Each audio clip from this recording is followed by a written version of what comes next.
ನಾನು ಹೊರಗೆ ವರಾಂಡಾದಲ್ಲಿ ಮಲಗಿದ್ದೆ. ನಂಬಲಾಗದಷ್ಟು ಚಳಿ ಅನಿಸುತ್ತಿತ್ತು. ನನ್ನ ಚಿಕ್ಕಮ್ಮ ನನ್ನನ್ನು ನೋಡಿ, ಹೊರಗೆ ತುಂಬಾ ಚಳಿ, ಇಲ್ಲಿ ಮಲಗಬೇಡ, ಪ್ರೀತಿ ಮನೆಗೆ ಹೋಗಿ ಅವಳ ಜೊತೆ ಮಲಗು, ಏಕೆಂದ್ರೆ ನಮಗೆ ಕೇವಲ 2 ಕೋಣೆಗಳು ಮಾತ್ರ ಇದ್ದವು ಎಂದು ಹೇಳಿದ್ರು. ನನಗೆ ತುಂಬಾ ಸಂತೋಷವಾಯಿತು. ನಾನು ಎಷ್ಟು ಸಂತೋಷಪಟ್ಟೆ ಎಂದು ಹೇಳಲು ಸಾಧ್ಯವಿಲ್ಲ. ಆದ್ರೆ ನನ್ನ ಸಂತೋಷ ನನ್ನ ಮುಖದಲ್ಲಿ ಕಾಣಿಸಲಿಲ್ಲ. ನಾನು ನನ್ನ ಚಿಕ್ಕಮ್ಮನ ಸಲಹೆಯನ್ನು ಪಾಲಿಸಿ ಪ್ರೀತಿ ಪಕ್ಕದಲ್ಲಿ ಮಲಗಲು ಹೋದೆ. ಪ್ರೀತಿ ಮಲಗಿದ್ದಳು, ಮತ್ತು ನಾನು ಕೂಡ ಹೋಗಿ ಅವಳ ಪಕ್ಕದಲ್ಲಿ ಸದ್ದಿಲ್ಲದೆ ಮಲಗಿದೆ. ಮಧ್ಯರಾತ್ರಿ ಸಮೀಪಿಸುತ್ತಿದ್ದಂತೆ ನಾವಿಬ್ಬರೂ ಸರಿಯಾಗಿ ನಿದ್ರಿಸುತ್ತಿಲ್ಲ ಎಂದು ನನಗೆ ಅರಿವಾಯಿತು. ನಾನು ನಿಧಾನವಾಗಿ ತಿರುಗಿ ನನ್ನ ಹಾಸಿಗೆಯನ್ನು ಸರಿಪಡಿಸಿದೆ. ಪ್ರೀತಿ ಎಚ್ಚರವಾಗಿದ್ದಳು, ಆದ್ರೆ ಅವಳು ಏನನ್ನೂ ಹೇಳಿಲ್ಲ. ವಿಚಿತ್ರವಾದ ಮೌನವಿತ್ತು, ಮತ್ತು ನನ್ನ ಹೃದಯ ಬಡಿಯುತ್ತಿತ್ತು. ಇದು ಕೇವಲ ನನ್ನ ಕಲ್ಪನೆಯೋ ಅಥವಾ ಅವಳು ನಿಜವಾಗಿಯೂ ಎಚ್ಚರವಾಗಿದ್ದಾಳೆಯೋ ಎಂದು ನನಗೆ ತಿಳಿಯಲಿಲ್ಲ. ನನ್ನ ಚಿಕ್ಕಮ್ಮನ ತಂಗಿ ತುಂಬಾ ಸುಂದರವಾಗಿದ್ದಳು, ಆದ್ರೆ ಅವಳು ನನ್ನ ಚಿಕ್ಕಮ್ಮನಿಗೆ ಇದರ ಬಗ್ಗೆ ಹೇಳಬಹುದೆಂಬ ಭಯದಿಂದ ನಾನು ಅವಳನ್ನು ಸುಂದರಿ ಎಂದು ಕರೆಯಲು ಹಿಂಜರಿದೆ. ನಾನು ಮೊದಲು ಅವಳೊಂದಿಗೆ ಅಷ್ಟು ಮುಕ್ತವಾಗಿ ಮಾತನಾಡಿರಲಿಲ್ಲ. ನಾವು ಜಂಟಿ ಕುಟುಂಬದಲ್ಲಿ ವಾಸಿಸುತ್ತಿದ್ದೆವು. ನನ್ನ ತಂದೆ ಮತ್ತು ಚಿಕ್ಕಪ್ಪ ಕೃಷಿ ಕೆಲಸ ಮಾಡುತ್ತಿದ್ದರು ಮತ್ತು ಹೆಚ್ಚಾಗಿ ಜಮೀನಿನಲ್ಲಿಯೇ ಇರುತ್ತಿದ್ದರು. ನನ್ನ ತಾಯಿ ಮತ್ತು ಚಿಕ್ಕಮ್ಮ ಮನೆಯನ್ನು ನೋಡಿಕೊಳ್ಳುತ್ತಿದ್ದರು. ನನ್ನ ಚಿಕ್ಕಮ್ಮನಿಗೆ ಸುಮಾರು 6 ವರ್ಷದ ಮಗನಿದ್ದನು. ಅವರಿಗೆ 2 ಸಹೋದರಿಯರಿದ್ದರು. ಹಿರಿಯಳಿಗೆ 28 ವರ್ಷ ಮತ್ತು ಕಿರಿಯಳಿಗೆ ಸುಮಾರು 22 ವರ್ಷ. ನಿಜ ಹೇಳಬೇಕೆಂದರೆ ನನ್ನ ಚಿಕ್ಕಪ್ಪನ ಮದುವೆಯ ದಿನದಂದು ನನಗೆ ಅವರ ಮೇಲೆ ಪ್ರೀತಿಯಿತ್ತು. ಆ ಸಂಜೆ ನಾವು ಊಟ ಮಾಡುತ್ತಿದ್ದಾಗ ನನ್ನ ಚಿಕ್ಕಮ್ಮ ಬಲ್ಜೀತ್ನ ಹುಟ್ಟುಹಬ್ಬ ಮತ್ತು ಅವನ ಚಿಕ್ಕಮ್ಮ ಬರುತ್ತಾರೆ ಎಂದು ಹೇಳಿದ್ರು. ಇದನ್ನು ಕೇಳಿ ನನಗೆ ಸಂತೋಷವಾಯಿತು. ನಾನು ನನ್ನ ಚಿಕ್ಕಮ್ಮನನ್ನು ಕೇಳಿದೆ, ನಿಮ್ಮ ಕುಟುಂಬವೂ ಬರುತ್ತಿದೆಯೇ? ನನ್ನ ಚಿಕ್ಕಮ್ಮ ಹೇಳಿದ್ರು, ಇಲ್ಲ, ನನ್ನ ತಂದೆಗೆ ಆರೋಗ್ಯವಿಲ್ಲ, ಆದ್ದರಿಂದ ನನ್ನ ತಾಯಿ ಬರಲು ಸಾಧ್ಯವಾಗುವುದಿಲ್ಲ. ಆದರೆ ನನ್ನ ತಂಗಿ ಖಂಡಿತವಾಗಿಯೂ ಬರುತ್ತಾಳೆ. ಅವಳು ಬಸ್ ನಿಲ್ದಾಣ ತಲುಪಿದಾಗ ದಯವಿಟ್ಟು ಅವಳನ್ನು ಕರೆದುಕೊಂಡು ಹೋಗು. ನಾನು ಅವಳಿಗೆ ನಿಮ್ಮ ಸಂಖ್ಯೆಯನ್ನು ನೀಡಿದ್ದೇನೆ. ಅವಳು ಬಸ್ ನಿಲ್ದಾಣ ತಲುಪಿದಾಗ ಅವಳು ನಿಮಗೆ ಕರೆ ಮಾಡುತ್ತಾಳೆ. ಇದನ್ನು ಕೇಳಿ ನನಗೆ ತುಂಬಾ ಸಂತೋಷವಾಯಿತು. ನಾನು ಬೇಗನೆ ಊಟ ಮುಗಿಸಿ ನನ್ನ ಕೋಣೆಗೆ ಹೋದೆ. ಅವಳು ಬಂದಾಗ ನಾನು ಚೆನ್ನಾಗಿ ಕಾಣಬೇಕೆಂದು ಬಯಸಿದ್ದರಿಂದ ನಾನು ನನ್ನ ಸುಂದರವಾದ ಶರ್ಟ್ ತೆಗೆದು ಇಸ್ತ್ರಿ ಮಾಡಿದೆ. ನಾನು ಅವಳನ್ನು ಸ್ವಲ್ಪ ದಿನಗಳಿಂದ ಇಷ್ಟಪಟ್ಟಿದ್ದೆ, ಆದ್ರೆ ಅವಳು ನನ್ನನ್ನು ಮತ್ತೆ ಇಷ್ಟಪಡುತ್ತಾಳೋ ಇಲ್ಲವೋ ನನಗೆ ತಿಳಿದಿರಲಿಲ್ಲ, ಮತ್ತು ನನಗೆ ಧೈರ್ಯವಿಲ್ಲದ ಕಾರಣ ನಾನು ಅವಳ ಕರೆಗಾಗಿ ಕೇಳಿರಲಿಲ್ಲ. ನಾನು ಕಾತರದಿಂದ ಕಾಯುತ್ತಿದ್ದೆ. ಅವಳು ಕರೆ ಮಾಡಿದ ತಕ್ಷಣ ನಾನು ಹೊರಡಬೇಕೆಂದು ಅನಿಸಿತು. ಸ್ನಾನ ಮಾಡುವ ಮೊದಲು ನನ್ನ ಫೋನನ್ನು ನನ್ನ ಬಳಿಯೇ ಇಟ್ಟುಕೊಂಡಿದ್ದೆ, ಆದ್ದರಿಂದ ನಾನು ಅವಳ ಕರೆಯನ್ನು ತಪ್ಪಿಸಿಕೊಳ್ಳಲಿಲ್ಲ. ಸ್ವಲ್ಪ ಸಮಯದ ನಂತರ ಹೊಸ ಸಂಖ್ಯೆಯಿಂದ ಕರೆ ಬಂದಿತು. ಅದು ಅವಳೇ ಎಂದು ನನಗೆ ತಿಳಿದಿತ್ತು. ನಾನು ಬೇಗನೆ ಫೋನ್ ಎತ್ತಿದೆ. ನಾನು ಹೆಲೋ ಹೇಳಿದ ತಕ್ಷಣ ಇನ್ನೊಂದು ಕಡೆಯಿಂದ ಒಂದು ಮಧುರವಾದ ಧ್ವನಿ ಬಂದಿತು. ನೀನು ಸಮೀರ್? ನಾನು ಹೌದು ಎಂದೆ. ಅವಳು, ನಾನು ಬಸ್ ನಿಲ್ದಾಣದಲ್ಲಿದ್ದೇನೆ, ಬಂದು ನನ್ನನ್ನು ಕರೆದುಕೊಂಡು ಹೋಗು ಎಂದಳು. ನನ್ನ ಹೃದಯ ಬಡಿಯಲು ಪ್ರಾರಂಭಿಸಿತು. ನಾನು ಅವಳಿಗೆ, ಅಲ್ಲಿಯೇ ಕಾಯಿರಿ, ನಾನು ಬೇಗನೆ ಹಿಂತಿರುಗುತ್ತೇನೆ ಎಂದು ಹೇಳಿದೆ. ಅವಳು ಸರಿ ಎಂದು ಹೇಳಿ ಫೋನ್ ಕಟ್ ಮಾಡಿದಳು. ನನ್ನ ಸ್ನೇಹಿತೆ ನನ್ನ ಹುಟ್ಟುಹಬ್ಬಕ್ಕೆ ಉಡುಗೊರೆಯಾಗಿ ನೀಡಿದ ಸುಗಂಧ ದ್ರವ್ಯವನ್ನು ಬೇಗನೆ ಹಚ್ಚಿದೆ. ಇಂದು ನಾನು ಅದನ್ನು ಮೊದಲ ಬಾರಿಗೆ ಬಳಸಿದೆ, ಏಕೆಂದರೆ ಅದು ನನಗೆ ವಿಶೇಷ ದಿನವಾಗಿತ್ತು. ನಾನು ತಕ್ಷಣ ನನ್ನ ಬೈಕ್ ತೆಗೆದುಕೊಂಡು ಹೊರಟೆ. ಪ್ರಯಾಣ ಸುಮಾರು 10 ನಿಮಿಷಗಳಷ್ಟು ಉದ್ದವಾಗಿತ್ತು, ಆದರೆ ಅದು ಎಂದಿಗೂ ಮುಗಿಯುವುದಿಲ್ಲ ಎಂದು ಭಾಸವಾಯಿತು. ಬಸ್ ನಿಲ್ದಾಣ ತಲುಪಿನ ತಕ್ಷಣ ನನ್ನ ಕಣ್ಣುಗಳು ಅವಳ ಮೇಲೆ ಬಿದ್ದವು. ನಾನು ಒಂದು ಕ್ಷಣ ನಿಂತೆ. ಅವಳು ಕೆಂಪು ಉಡುಪಿನಲ್ಲಿ ತುಂಬಾ ಮುದ್ದಾಗಿ ಕಾಣುತ್ತಿದ್ದಳು. ಅವಳ ಹೊಸ ಕೂದಲಿನ ಶೈಲಿ ಅವಳನ್ನು ಇನ್ನಷ್ಟು ಆಕರ್ಷಕವಾಗಿಸಿತು. ನಾನು ಅವಳ ಹತ್ತಿರ ಹೋದೆ, ಮತ್ತು ಅವಳು ನಗುತ್ತಾ ನನ್ನನ್ನು ನೋಡಿ ನನ್ನ ಹೆಸರನ್ನು ಕರೆದಳು. ನಾನು ಅವಳ ಬ್ಯಾಗ್ ಹಿಡಿದು ಬೈಕ್ ಮೇಲೆ ಕುಳಿತುಕೊಳ್ಳಲು ಹೇಳಿದೆ. ನಾವು ದಾರಿಯುದ್ದಕ್ಕೂ ಸಾಂದರ್ಭಿಕವಾಗಿ ಮಾತನಾಡುತ್ತಲೇ ಇದ್ದೆವು. ನಾನು ಅವಳನ್ನು ಕನ್ನಡಿಯಲ್ಲಿ ನೋಡಿದಾಗಲೆಲ್ಲ ಅವಳು ನನಗೆ ಸ್ವಲ್ಪವೂ ನಗು ಬೀರುತ್ತಿರಲಿಲ್ಲ. ನಾನು ಮನೆಗೆ ಹಾರಿದ ಕೂಡಲೇ ನನ್ನ ಚಿಕ್ಕಮ್ಮ ತನ್ನ ತಂಗಿಯನ್ನು ನೋಡಿ ತುಂಬಾ ಸಂತೋಷಪಟ್ಟರು, ಮತ್ತು ಮನೆ ಸಂತೋಷದಿಂದ ತುಂಬಿತ್ತು. ಮರುದಿನ ಬಲ್ಜೀತ್ನ ಹುಟ್ಟುಹಬ್ಬ. ಮನೆ ಸಿದ್ಧತೆಗಳಿಂದ ತುಂಬಿತ್ತು. ನಾವು ಹಳ್ಳಿಯಿಂದ ಕೆಲವರನ್ನು ಆಹ್ವಾನಿಸಿ ಒಂದು ಸಣ್ಣ ಪಾರ್ಟಿ ಮಾಡಿದ್ದೆವು. ಆ ಸಂಜೆ ಅವಳು ಬಂದಾಗ ಅವಳು ನೀಲಿ ಸೂಟ್ ಧರಿಸಿದ್ದಳು. ನನ್ನ ಸಹಕಾರದಿಂದ ನಾನು ನೀಲಿ ಶರ್ಟ್ ಕೂಡ ಧರಿಸಿದ್ದೆ, ಆದ್ರೆ ನನಗೆ ಅದರ ಬಗ್ಗೆ ಮೊದಲೇ ತಿಳಿದಿರಲಿಲ್ಲ ಎಂದು ನಟಿಸಿದೆ. ಪಾರ್ಟಿ ಚೆನ್ನಾಗಿತ್ತು. ಕೇಕ್ ಕತ್ತರಿಸಲಾಯಿತು ಮತ್ತು ಎಲ್ಲರೂ ಒಟ್ಟಿಗೆ ಆಚರಿಸಿದರು. ತಡರಾತ್ರಿಯವರೆಗೂ ವಾತಾವರಣ ಹರ್ಷಚಿತ್ತವಾಗಿತ್ತು. ಎಲ್ಲರೂ ಹೋದಾಗ ಬಲ್ಜೀತ್ ತನ್ನ ಚಿಕ್ಕಮ್ಮನೊಂದಿಗೆ ಮಲಗಲು ಒತ್ತಾಯಿಸಿದನು. ನಾನು, ಸರಿ, ನಾನು ಹೊರಗೆ ಬ್ರಹ್ಮಡಾದಲ್ಲಿ ಮಲಗುತ್ತೇನೆ, ಮತ್ತು ಅವಳು ನನ್ನ ಕೋಣೆಯಲ್ಲಿ ಮಲಗಬಹುದು ಎಂದೆ. ತುಂಬಾ ಚಳಿಯಿತ್ತು, ಆದರೂ ನಾನು ಅವಳನ್ನು ತೊಂದರೆಗೊಳಿಸಲು ಬಯಸಲಿಲ್ಲ. ನಾನು ಹೊರಗೆ ಹೋಗಿ ಮಲಗಿದೆ, ಆದರೆ ನಾನು ನಡುಗುತ್ತಿದ್ದೆ. ಆಗಲೇ ಚಿಕ್ಕಮ್ಮ ಒಳಗೆ ಬಂದರು. ಹೊರಗೆ ತುಂಬಾ ಚಳಿಯಿದೆ, ಒಳಗೆ ಹೋಗಿ ಮಲಗಿ ಎಂದರು. ನಾನು ನಿರಾಕರಿಸಿದೆ. ಆದ್ರೆ ಅವಳು ನನ್ನನ್ನು ನಿರ್ಲಕ್ಷಿಸಿ ಒಳಗೆ ಕಳುಹಿಸಿದರು. ಬಲ್ಜೀತ್ ಕೋಣೆಯ ಮಧ್ಯದಲ್ಲಿ ಮಲಗಿದ್ದಳು. ಪ್ರೀತಿ ಒಂದು ಬದಿಯಲ್ಲಿ ಮತ್ತು ನಾನು ಇನ್ನೊಂದು ಬದಿಯಲ್ಲಿ. ದೀಪಗಳು ಆಫ್ ಆಗಿದ್ದವು ಮತ್ತು ನಾವಿಬ್ಬರೂ ಸರಿಯಾಗಿ ನಿದ್ರಿಸುತ್ತಿಲ್ಲ ಎಂದು ನನಗೆ ಅರಿವಾಯಿತು. ನಾನು ನಿಧಾನವಾಗಿ ತಿರುಗಿ ನನ್ನ ಹಾಸಿಗೆಯನ್ನು ಸರಿಪಡಿಸಿದೆ. ಪ್ರೀತಿ ಎಚ್ಚರವಾಗಿದ್ದಳು, ಆದ್ರೆ ಅವಳು ಏನನ್ನೂ ಹೇಳಿಲ್ಲ. ವಿಚಿತ್ರವಾದ ಮೌನವಿತ್ತು ಮತ್ತು ನನ್ನ ಹೃದಯ ಬಡಿಯುತ್ತಿತ್ತು. ಇದು ಕೇವಲ ನನ್ನ ಕಲ್ಪನೆಯೋ ಅಥವಾ ಅವಳು ನಿಜವಾಗಿಯೂ ಎಚ್ಚರವಾಗಿದ್ದಾಳೆಯೋ ಎಂದು ನನಗೆ ತಿಳಿಯಲಿಲ್ಲ. ನನ್ನ ಚಿಕ್ಕಮ್ಮನ ತಂಗಿ ತುಂಬಾ ಸುಂದರವಾಗಿದ್ದಳು, ಆದ್ರೆ ಅವಳು ನನ್ನ ಚಿಕ್ಕಮ್ಮನಿಗೆ ಇದರ ಬಗ್ಗೆ ಹೇಳಬಹುದೆಂಬ ಭಯದಿಂದ ನಾನು ಅವಳನ್ನು ಸುಂದರಿ ಎಂದು ಕರೆಯಲು ಹಿಂಜರಿದೆ. ನಾನು ಮೊದಲು ಅವಳೊಂದಿಗೆ ಅಷ್ಟು ಮುಕ್ತವಾಗಿ ಮಾತನಾಡಿರಲಿಲ್ಲ. ನಾವು ಜಂಟಿ ಕುಟುಂಬದಲ್ಲಿ ವಾಸಿಸುತ್ತಿದ್ದೆವು. ನನ್ನ ತಂದಿ ಮತ್ತು ಚಿಕ್ಕಪ್ಪ ಕೃಷಿ ಕೆಲಸ ಮಾಡುತ್ತಿದ್ದರು ಮತ್ತು ಹೆಚ್ಚಾಗಿ ಜಮೀನಿನಲ್ಲಿಯೇ ಇರುತ್ತಿದ್ದರು. ನನ್ನ ತಾಯಿ ಮತ್ತು ಚಿಕ್ಕಮ್ಮ ಮನೆಯನ್ನು ನೋಡಿಕೊಳ್ಳುತ್ತಿದ್ದರು. ನನ್ನ ಚಿಕ್ಕಮ್ಮನಿಗೆ ಸುಮಾರು 6 ವರ್ಷದ ಮಗನಿದ್ದನು. ಅವರಿಗೆ 2 ಸಹೋದರಿಯರಿದ್ದರು. ಹಿರಿಯಳಿಗೆ 28 ವರ್ಷ ಮತ್ತು ಕಿರಿಯಳಿಗೆ ಸುಮಾರು 22 ವರ್ಷ. ನಿಜ ಹೇಳಬೇಕೆಂದರೆ ನನ್ನ ಚಿಕ್ಕಪ್ಪನ ಮದುವೆಯ ದಿನದಂದು ನನಗೆ ಅವರ ಮೇಲೆ ಪ್ರೀತಿಯಿತ್ತು. ಆ ಸಂಜೆ ನಾವು ಊಟ ಮಾಡುತ್ತಿದ್ದಾಗ ನನ್ನ ಚಿಕ್ಕಮ್ಮ ಬಲ್ಜೀತ್ನ ಹುಟ್ಟುಹಬ್ಬ ಮತ್ತು ಅವನ ಚಿಕ್ಕಮ್ಮ ಬರುತ್ತಾರೆ ಎಂದು ಹೇಳಿದ್ರು. ಇದನ್ನು ಕೇಳಿ ನನಗೆ ಸಂತೋಷವಾಯಿತು. ನಾನು ನನ್ನ ಚಿಕ್ಕಮ್ಮನನ್ನು ಕೇಳಿದೆ, ನಿಮ್ಮ ಕುಟುಂಬವೂ ಬರುತ್ತಿದೆಯೇ? ನನ್ನ ಚಿಕ್ಕಮ್ಮ ಹೇಳಿದ್ರು, ಇಲ್ಲ, ನನ್ನ ತಂದಿಗೆ ಆರೋಗ್ಯವಿಲ್ಲ, ಆದ್ದರಿಂದ ನನ್ನ ತಾಯಿ ಬರಲು ಸಾಧ್ಯವಾಗುವುದಿಲ್ಲ. ಆದರೆ ನನ್ನ ತಂಗಿ ಖಂಡಿತವಾಗಿಯೂ ಬರುತ್ತಾಳೆ. ಅವಳು ಬಸ್ ನಿಲ್ದಾಣ ತಲುಪಿದಾಗ ದಯವಿಟ್ಟು ಅವಳನ್ನು ಕರೆದುಕೊಂಡು ಹೋಗು. ನಾನು ಅವಳಿಗೆ ನಿಮ್ಮ ಸಂಖ್ಯೆಯನ್ನು ನೀಡಿದ್ದೇನೆ. ಅವಳು ಬಸ್ ನಿಲ್ದಾಣ ತಲುಪಿದಾಗ ಅವಳು ನಿಮಗೆ ಕರೆ ಮಾಡುತ್ತಾಳೆ. ಇದನ್ನು ಕೇಳಿ ನನಗೆ ತುಂಬಾ ಸಂತೋಷವಾಯಿತು. ನಾನು ಬೇಗನೆ ಊಟ ಮುಗಿಸಿ ನನ್ನ ಕೋಣೆಗೆ ಹೋದೆ. ಅವಳು ಬಂದಾಗ ನಾನು ಚೆನ್ನಾಗಿ ಕಾಣಬೇಕೆಂದು ಬಯಸಿದ್ದರಿಂದ ನಾನು ನನ್ನ ಸುಂದರವಾದ ಶರ್ಟ್ ತೆಗೆದು ಇಸ್ತ್ರಿ ಮಾಡಿದೆ. ನಾನು ಅವಳನ್ನು ಸ್ವಲ್ಪ ದಿನಗಳಿಂದ ಇಷ್ಟಪಟ್ಟಿದ್ದೆ, ಆದ್ರೆ ಅವಳು ನನ್ನನ್ನು ಮತ್ತೆ ಇಷ್ಟಪಡುತ್ತಾಳೋ ಇಲ್ಲವೋ ನನಗೆ ತಿಳಿದಿರಲಿಲ್ಲ ಮತ್ತು ನನಗೆ ಧೈರ್ಯವಿಲ್ಲದ ಕಾರಣ ನಾನು ಅವಳ ಕರೆಗಾಗಿ ಕೇಳಿರಲಿಲ್ಲ. ನಾನು ಕಾತರದಿಂದ ಕಾಯುತ್ತಿದ್ದೆ. ಅವಳು ಕರೆ ಮಾಡಿದ ತಕ್ಷಣ ನಾನು ಹೊರಡಬೇಕೆಂದು ಅನಿಸಿತು. ಸ್ನಾನ ಮಾಡುವ ಮೊದಲು ನನ್ನ ಫೋನನ್ನು ನನ್ನ ಬಳಿಯೇ ಇಟ್ಟುಕೊಂಡಿದ್ದೆ, ಆದ್ದರಿಂದ ನಾನು ಅವಳ ಕರೆಯನ್ನು ತಪ್ಪಿಸಿಕೊಳ್ಳಲಿಲ್ಲ. ಸ್ವಲ್ಪ ಸಮಯದ ನಂತರ ಹೊಸ ಸಂಖ್ಯೆಯಿಂದ ಕರೆ ಬಂದಿತು. ಅದು ಅವಳೇ ಎಂದು ನನಗೆ ತಿಳಿದಿತ್ತು. ನಾನು ಬೇಗನೆ ಫೋನ್ ಎತ್ತಿದೆ. ನಾನು ಹೆಲೋ ಹೇಳಿದ ತಕ್ಷಣ ಇನ್ನೊಂದು ಕಡೆಯಿಂದ ಒಂದು ಮಧುರವಾದ ಧ್ವನಿ ಬಂದಿತು. ನೀನು ಸಮೀರ್? ನಾನು ಹೌದು ಎಂದೆ. ಅವಳು, ನಾನು ಬಸ್ ನಿಲ್ದಾಣದಲ್ಲಿದ್ದೇನೆ, ಬಂದು ನನ್ನನ್ನು ಕರೆದುಕೊಂಡು ಹೋಗು ಎಂದಳು. ನನ್ನ ಹೃದಯ ಬಡಿಯಲು ಪ್ರಾರಂಭಿಸಿತು. ನಾನು ಅವಳಿಗೆ, ಅಲ್ಲಿಯೇ ಕಾಯಿರಿ, ನಾನು ಬೇಗನೆ ಹಿಂತಿರುಗುತ್ತೇನೆ ಎಂದು ಹೇಳಿದೆ. ಅವಳು ಸರಿ ಎಂದು ಹೇಳಿ ಫೋನ್ ಕಟ್ ಮಾಡಿದಳು. ನನ್ನ ಸ್ನೇಹಿತೆ ನನ್ನ ಹುಟ್ಟುಹಬ್ಬಕ್ಕೆ ಉಡುಗೊರೆಯಾಗಿ ನೀಡಿದ ಸುಗಂಧ ದ್ರವ್ಯವನ್ನು ಬೇಗನೆ ಹಚ್ಚಿದೆ. ಇಂದು ನಾನು ಅದನ್ನು ಮೊದಲ ಬಾರಿಗೆ ಬಳಸಿದೆ, ಏಕೆಂದರೆ ಅದು ನನಗೆ ವಿಶೇಷ ದಿನವಾಗಿತ್ತು. ನಾನು ತಕ್ಷಣ ನನ್ನ ಬೈಕ್ ತೆಗೆದುಕೊಂಡು ಹೊರಟೆ. ಪ್ರಯಾಣ ಸುಮಾರು 10 ನಿಮಿಷಗಳಷ್ಟು ಉದ್ದವಾಗಿತ್ತು, ಆದ್ರೆ ಅದು ಎಂದಿಗೂ ಮುಗಿಯುವುದಿಲ್ಲ ಎಂದು ಭಾಸವಾಯಿತು. ಬಸ್ ನಿಲ್ದಾಣ ತಲುಪಿನ ತಕ್ಷಣ ನನ್ನ ಕಣ್ಣುಗಳು ಅವಳ ಮೇಲೆ ಬಿದ್ದವು.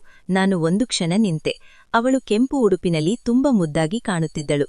ಅವಳ ಹೊಸ ಕೂದಲಿನ ಶೈಲಿ ಅವಳನ್ನು ಇನ್ನಷ್ಟು ಆಕರ್ಷಕವಾಗಿಸಿತು. ನಾನು ಅವಳ ಹತ್ತಿರ ಹೋದೆ ಮತ್ತು ಅವಳು ನಗುತ್ತಾ ನನ್ನನ್ನು ನೋಡಿ ನನ್ನ ಹೆಸರನ್ನು ಕರೆದಳು. ನಾನು ಅವಳ ಬ್ಯಾಗ್ ಹಿಡಿದು ಬೈಕ್ ಮೇಲೆ ಕುಳಿತುಕೊಳ್ಳಲು ಹೇಳಿದೆ. ನಾವು ದಾರಿಯುದ್ದಕ್ಕೂ ಸಾಂದರ್ಭಿಕವಾಗಿ ಮಾತನಾಡುತ್ತಲೇ ಇದ್ದೆವು. ನಾನು ಅವಳನ್ನು ಕನ್ನಡಿಯಲ್ಲಿ ನೋಡಿದಾಗಲೆಲ್ಲ ಅವಳು ನನಗೆ ಸ್ವಲ್ಪವೂ ನಗು ಬೀರುತ್ತಿರಲಿಲ್ಲ. ನಾನು ಮನೆಗೆ ಹಾರಿದ ಕೂಡಲೇ ನನ್ನ ಚಿಕ್ಕಮ್ಮ ತನ್ನ ತಂಗಿಯನ್ನು ನೋಡಿ ತುಂಬಾ ಸಂತೋಷಪಟ್ಟರು ಮತ್ತು ಮನೆ ಸಂತೋಷದಿಂದ ತುಂಬಿತ್ತು. ಮರುದಿನ ಬಲ್ಜೀತ್ನ ಹುಟ್ಟುಹಬ್ಬ. ಮನೆ ಸಿದ್ಧತೆಗಳಿಂದ ತುಂಬಿತ್ತು. ನಾವು ಹಳ್ಳಿಯಿಂದ ಕೆಲವರನ್ನು ಆಹ್ವಾನಿಸಿ ಒಂದು ಸಣ್ಣ ಪಾರ್ಟಿ ಮಾಡಿದೆವು. ಆ ಸಂಜೆ ಅವಳು ಬಂದಾಗ ಅವಳು ನೀಲಿ ಸೂಟ್ ಧರಿಸಿದ್ದಳು. ನನ್ನ ಸಹಕಾರದಿಂದ ನಾನು ನೀಲಿ ಶರ್ಟ್ ಕೂಡ ಧರಿಸಿದ್ದೆ, ಆದ್ರೆ ನನಗೆ ಅದರ ಬಗ್ಗೆ ಮೊದಲೇ ತಿಳಿದಿರಲಿಲ್ಲ ಎಂದು ನಟಿಸಿದೆ. ಪಾರ್ಟಿ ಚೆನ್ನಾಗಿತ್ತು. ಕೇಕ್ ಕತ್ತರಿಸಲಾಯಿತು ಮತ್ತು ಎಲ್ಲರೂ ಒಟ್ಟಿಗೆ ಆಚರಿಸಿದರು. ತಡರಾತ್ರಿಯವರೆಗೂ ವಾತಾವರಣ ಹರ್ಷಚಿತ್ತವಾಗಿತ್ತು. ಎಲ್ಲರೂ ಹೋದಾಗ ಬಲ್ಜೀತ್ ತನ್ನ ಚಿಕ್ಕಮ್ಮನೊಂದಿಗೆ ಮಲಗಲು ಒತ್ತಾಯಿಸಿದನು. ಸರಿ, ನಾನು ಹೊರಗೆ ಬ್ರಹ್ಮಡಾದಲ್ಲಿ ಮಲಗುತ್ತೇನೆ ಮತ್ತು ಅವಳು ನನ್ನ ಕೋಣೆಯಲ್ಲಿ ಮಲಗಬಹುದು ಎಂದೆ. ತುಂಬಾ ಚಳಿಯಿತ್ತು, ಆದರೂ ನಾನು ಅವಳನ್ನು ತೊಂದರೆಗೊಳಿಸಲು ಬಯಸಲಿಲ್ಲ. ನಾನು ಹೊರಗೆ ಹೋಗಿ ಮಲಗಿದೆ, ಆದರೂ ನಾನು ನಡುಗುತ್ತಿದ್ದೆ. ಆಗಲೇ ಚಿಕ್ಕಮ್ಮ ಒಳಗೆ ಬಂದರು. ಹೊರಗೆ ತುಂಬಾ ಚಳಿಯಿದೆ, ಒಳಗೆ ಹೋಗಿ ಮಲಗಿ ಎಂದರು. ನಾನು ನಿರಾಕರಿಸಿದೆ, ಆದ್ರೆ ಅವಳು ನನ್ನನ್ನು ನಿರ್ಲಕ್ಷಿಸಿ ಒಳಗೆ ಕಳುಹಿಸಿದರು. ಬಲ್ಜೀತ್ ಕೋಣೆಯ ಮಧ್ಯದಲ್ಲಿ ಮಲಗಿದ್ದಳು. ಪ್ರೀತಿ ಒಂದು ಬದಿಯಲ್ಲಿ ಮತ್ತು ನಾನು ಇನ್ನೊಂದು ಬದಿಯಲ್ಲಿ. ದೀಪಗಳು ಆಫ್ ಆಗಿದ್ದವು ಮತ್ತು ನಾವಿಬ್ಬರೂ ಸರಿಯಾಗಿ ನಿದ್ರಿಸುತ್ತಿಲ್ಲ ಎಂದು ನನಗೆ ಅರಿವಾಯಿತು. ನಾನು ನಿಧಾನವಾಗಿ ತಿರುಗಿ ನನ್ನ ಹಾಸಿಗೆಯನ್ನು ಸರಿಪಡಿಸಿದೆ. ಪ್ರೀತಿ ಎಚ್ಚರವಾಗಿದ್ದಳು, ಆದ್ರೆ ಅವಳು ಏನನ್ನೂ ಹೇಳಿಲ್ಲ. ವಿಚಿತ್ರವಾದ ಮೌನವಿತ್ತು ಮತ್ತು ನನ್ನ ಹೃದಯ ಬಡಿಯುತ್ತಿತ್ತು. ಇದು ಕೇವಲ ನನ್ನ ಕಲ್ಪನೆಯೋ ಅಥವಾ ಅವಳು ನಿಜವಾಗಿಯೂ ಎಚ್ಚರವಾಗಿದ್ದಾಳೆಯೋ ಎಂದು ನನಗೆ ತಿಳಿಯಲಿಲ್ಲ. ನನ್ನ ಚಿಕ್ಕಮ್ಮನ ತಂಗಿ ತುಂಬಾ ಸುಂದರವಾಗಿದ್ದಳು. ಆದರೆ ಅವಳು ನನ್ನ ಚಿಕ್ಕಮ್ಮನಿಗೆ ಇದರ ಬಗ್ಗೆ ಹೇಳಬಹುದೆಂಬ ಭಯದಿಂದ ನಾನು ಅವಳನ್ನು ಸುಂದರಿ ಎಂದು ಕರೆಯಲು ಹಿಂಜರಿದೆ. ನಾನು ಮೊದಲು ಅವಳೊಂದಿಗೆ ಅಷ್ಟು ಮುಕ್ತವಾಗಿ ಮಾತನಾಡಿರಲಿಲ್ಲ. ನಾವು ಜಂಟಿ ಕುಟುಂಬದಲ್ಲಿ ವಾಸಿಸುತ್ತಿದ್ದೆವು. ನನ್ನ ತಂದಿ ಮತ್ತು ಚಿಕ್ಕಪ್ಪ ಕೃಷಿ ಕೆಲಸ ಮಾಡುತ್ತಿದ್ದರು ಮತ್ತು ಹೆಚ್ಚಾಗಿ ಜಮೀನಿನಲ್ಲಿಯೇ ಇರುತ್ತಿದ್ದರು. ನನ್ನ ತಾಯಿ ಮತ್ತು ಚಿಕ್ಕಮ್ಮ ಮನೆಯನ್ನು ನೋಡಿಕೊಳ್ಳುತ್ತಿದ್ದರು. ನನ್ನ ಚಿಕ್ಕಮ್ಮನಿಗೆ ಸುಮಾರು 6 ವರ್ಷದ ಮಗನಿದ್ದನು. ಅವರಿಗೆ 2 ಸಹೋದರಿಯರಿದ್ದರು. ಹಿರಿಯಳಿಗೆ 28 ವರ್ಷ ಮತ್ತು ಕಿರಿಯಳಿಗೆ ಸುಮಾರು 22 ವರ್ಷ. ನಿಜ ಹೇಳಬೇಕೆಂದರೆ ನನ್ನ ಚಿಕ್ಕಪ್ಪನ ಮದುವೆಯ ದಿನದಂದು ನನಗೆ ಅವರ ಮೇಲೆ ಪ್ರೀತಿಯಿತ್ತು. ಆ ಸಂಜೆ ನಾವು ಊಟ ಮಾಡುತ್ತಿದ್ದಾಗ ನನ್ನ ಚಿಕ್ಕಮ್ಮ ಬಲ್ಜೀತ್ನ ಹುಟ್ಟುಹಬ್ಬ ಮತ್ತು ಅವನ ಚಿಕ್ಕಮ್ಮ ಬರುತ್ತಾರೆ ಎಂದು ಹೇಳಿದ್ರು. ಇದನ್ನು ಕೇಳಿ ನನಗೆ ಸಂತೋಷವಾಯಿತು. ನಾನು ನನ್ನ ಚಿಕ್ಕಮ್ಮನನ್ನು ಕೇಳಿದೆ, ನಿಮ್ಮ ಕುಟುಂಬವೂ ಬರುತ್ತಿದೆಯೇ? ನನ್ನ ಚಿಕ್ಕಮ್ಮ ಹೇಳಿದ್ರು, ಇಲ್ಲ, ನನ್ನ ತಂದಿಗೆ ಆರೋಗ್ಯವಿಲ್ಲ, ಆದ್ದರಿಂದ ನನ್ನ ತಾಯಿ ಬರಲು ಸಾಧ್ಯವಾಗುವುದಿಲ್ಲ. ಆದರೆ ನನ್ನ ತಂಗಿ ಖಂಡಿತವಾಗಿಯೂ ಬರುತ್ತಾಳೆ. ಅವಳು ಬಸ್ ನಿಲ್ದಾಣ ತಲುಪಿದಾಗ ದಯವಿಟ್ಟು ಅವಳನ್ನು ಕರೆದುಕೊಂಡು ಹೋಗು. ನಾನು ಅವಳಿಗೆ ನಿಮ್ಮ ಸಂಖ್ಯೆಯನ್ನು ನೀಡಿದ್ದೇನೆ. ಅವಳು ಬಸ್ ನಿಲ್ದಾಣ ತಲುಪಿದಾಗ ಅವಳು ನಿಮಗೆ ಕರೆ ಮಾಡುತ್ತಾಳೆ. ಇದನ್ನು ಕೇಳಿ ನನಗೆ ತುಂಬಾ ಸಂತೋಷವಾಯಿತು. ನಾನು ಬೇಗನೆ ಊಟ ಮುಗಿಸಿ ನನ್ನ ಕೋಣೆಗೆ ಹೋದೆ. ಅವಳು ಬಂದಾಗ ನಾನು ಚೆನ್ನಾಗಿ ಕಾಣಬೇಕು. ನಾನು ಗಂಭೀರವಾಗಿ ತಲೆಯಾಡಿಸಿ, ಸರಿಯಾದ ಸಮಯ ಬಂದಾಗ ನಾನು ಮೊದಲು ಆಂಟಿಯೊಂದಿಗೆ ಮಾತನಾಡುತ್ತೇನೆ ಎಂದು ಭರವಸೆ ನೀಡುತ್ತೇನೆ ಎಂದು ಹೇಳಿದೆ. ಆ ದಿನದ ನಂತರ ನನಗೆ ಇನ್ನಷ್ಟು ಧೈರ್ಯ ಬಂದಿತು. ಉದ್ದೇಶಗಳು ಸ್ಪಷ್ಟವಾದಾಗ ದಾರಿಗಳು ಸುಗಮವಾಗುತ್ತವೆ ಎಂದು ನಾನು ನಂಬಲು ಪ್ರಾರಂಭಿಸಿದೆ. ಆ ರಾತ್ರಿ ಮತ್ತೆ ಮಲಗುವ ಸಮಯ ಬಂದಾಗ ನಾನು ಅದೇ ಪರಿಸ್ಥಿತಿಯನ್ನು ಪುನರಾವರ್ತಿಸಲು ಬಯಸದ ಕಾರಣ ಹೊರಗೆ ಮಲಗಿದೆ. ಆದರೆ ಈಗ ಚಳಿ ಅಷ್ಟೊಂದು ತೀವ್ರವಾಗಿರಲಿಲ್ಲ. ಬಹುಶಃ ನನ್ನ ಹೃದಯದಲ್ಲಿನ ಉಷ್ಣತೆ ಸಾಕಾಗಿತ್ತು. ಅವಳು ಮರುದಿನ ಮನೆಗೆ ಮರಳಬೇಕಿತ್ತು. ಇದರ ಬಗ್ಗೆ ಯೋಚಿಸುವುದು ನನಗೆ ಭಾರವಾಯಿತು. ಆದರೆ ನಾವು ನಡೆಸಿದ ಸಂಭಾಷಣೆ ಖಂಡಿತವಾಗಿಯೂ ಒಂದು ರೀತಿಯ ತಿರುವು ನೀಡುತ್ತದೆ ಎಂದು ನಾನು ನಂಬಿದ್ದೆ ಮತ್ತು ಆ ಭರವಸೆಯೊಂದಿಗೆ ನಾನು ನಾಳೆಗಾಗಿ ಕಾಯುತ್ತಿದ್ದೆ.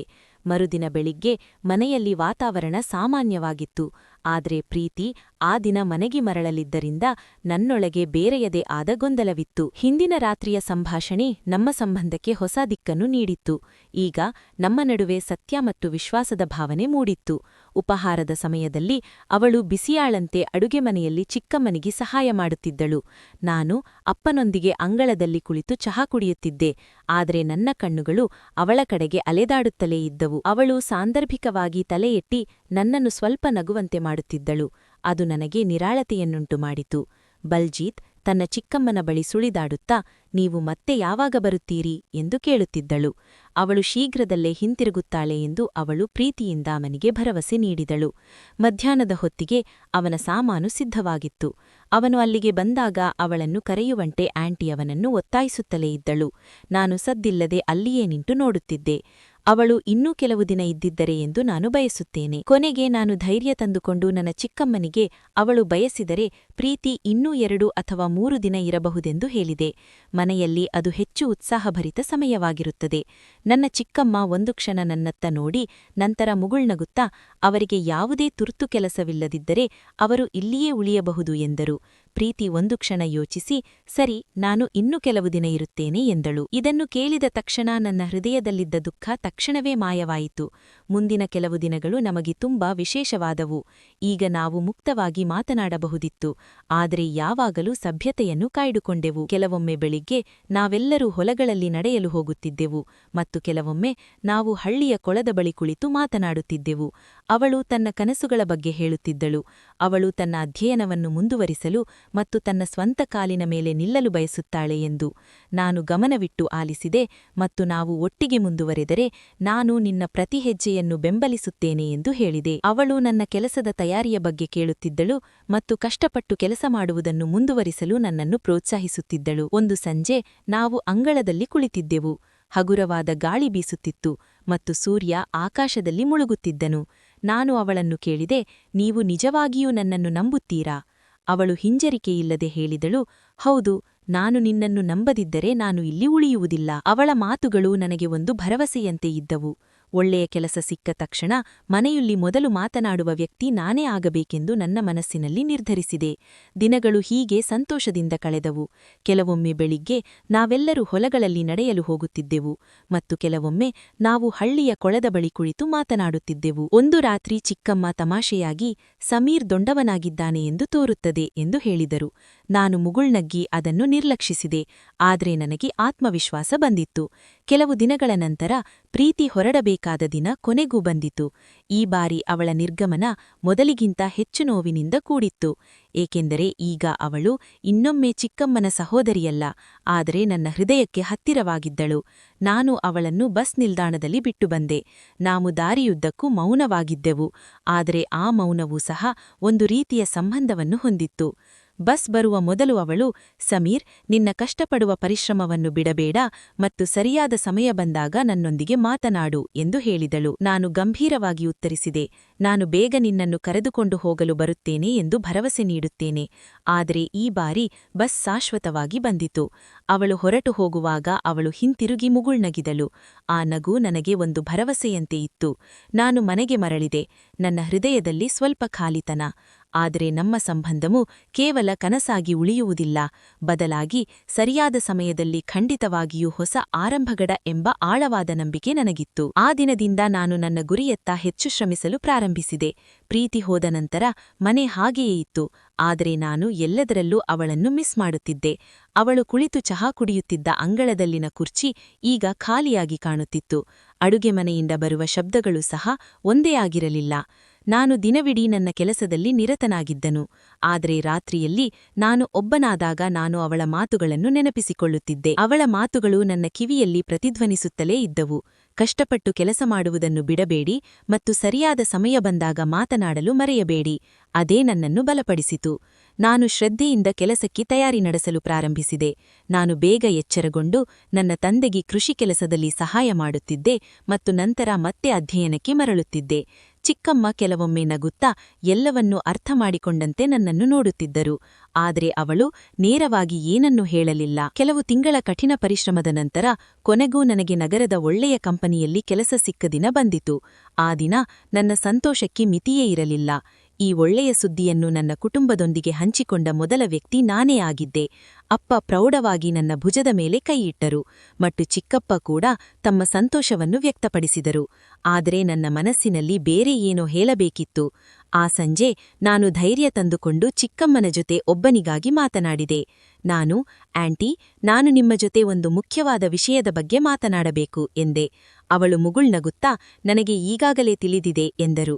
ನಂತರ ಅವಳು, ಹೇಳಿ ಎಂದರು. ನಾನು ಮೆಲ್ಲನೆ, ನನಗೆ ಪ್ರೀತಿ ಇಷ್ಟ ಮತ್ತು ನೀವೆಲ್ಲರೂ ಒಪ್ಪಿದರೆ ನಾನು ಅವಳನ್ನು ಮದುವೆಯಾಗಲು ಬಯಸುತ್ತೇನೆ ಎಂದಳು. ಚಿಕ್ಕಮ್ಮ ಮೌನವಾಗಿಯೇ ಇದ್ದರು. ನಂತರ ಅವಳು, ಸಮೀರ್, ನೀನು ಬಸ್ ನಿಲ್ದಾಣದಲ್ಲಿ ಅವಳನ್ನು ಬಿಟ್ಟು ಬಂದ ದಿನ ನನಗೆ ಅರ್ಥವಾಯಿತು. ನಿಮ್ಮ ಉದ್ದೇಶಗಳು ಸ್ಪಷ್ಟವಾಗಿದ್ದರೆ ಮತ್ತು ನಿಮಗೆ ಈಗ ಕೆಲಸವಿದ್ದರೆ ನನಗೆ ಯಾವುದೇ ಅಭ್ಯಂತರವಿಲ್ಲ ಎಂದರು. ಇದನ್ನು ಕೇಳಿದ ತಕ್ಷಣ ನನ್ನ ಹೃದಯದಲ್ಲಿದ್ದ ದುಃಖ ತಕ್ಷಣವೇ ಮಾಯವಾಯಿತು. ಚಿಕ್ಕಮ್ಮ ತಮ್ಮ ಕುಟುಂಬದವರೊಂದಿಗೆ ಮಾತನಾಡಿದರು ಮತ್ತು ಅವರೂ ಸಹ ಒಪ್ಪಿಕೊಂಡರು. ಏಕೆಂದರೆ ನಾನು ಜವಾಬ್ದಾರಿಯುತ ಎಂದು ಎಲ್ಲರಿಗೂ ತಿಳಿದಿತ್ತು ಮತ್ತು ಈಗ ನಾನು ಸ್ವಂತ ಕಾಲಿನ ಮೇಲೆ ನಿಂತಿದ್ದೇನೆ. ಕೆಲವೇ ದಿನಗಳಲ್ಲಿ ನಮ್ಮ ಎರಡೂ ಕುಟುಂಬಗಳು ಮದುವೆಯನ್ನು ಅಂತಿಮಗೊಳಿಸಿಲವು. ನಾನು ಪ್ರೀತಿ ಜೊತೆ ಫೋನ್ನಲ್ಲಿ ಮಾತನಾಡಿದಾಗ ಅವಳ ಧ್ವನಿಯಲ್ಲಿ ಸಂತೋಷ ಸ್ಪಷ್ಟವಾಗಿತ್ತು. ಅವಳು ಹೇಳಿದಳು, ನಾನು ನಿನ್ನನ್ನು ನಂಬಿದ್ದೆ. ನೀನು ಖಂಡಿತವಾಗಿಯೂ ನಿನ್ನ ಭರವಸೆಯನ್ನು ಉಳಿಸಿಕೊಳ್ಳುವೆ. ಮದುವೆಯ ದಿನಾಂಕ ನಿಗದಿಯಾಯಿತು ಮತ್ತು ಮನೆ ಸಂತೋಷದಿಂದ ತುಂಬಿತ್ತು. ಈ ಬಾರಿ ಸಿದ್ಧತೆಗಳು ಹೆಚ್ಚು ವಿಸ್ತಾರವಾಗಿದ್ದವು. ಸಂಬಂಧಿತರಿಗೆ ಆಮಂತ್ರಣಗಳನ್ನು ಸಲ್ಲಿಸಲಾಯಿತು.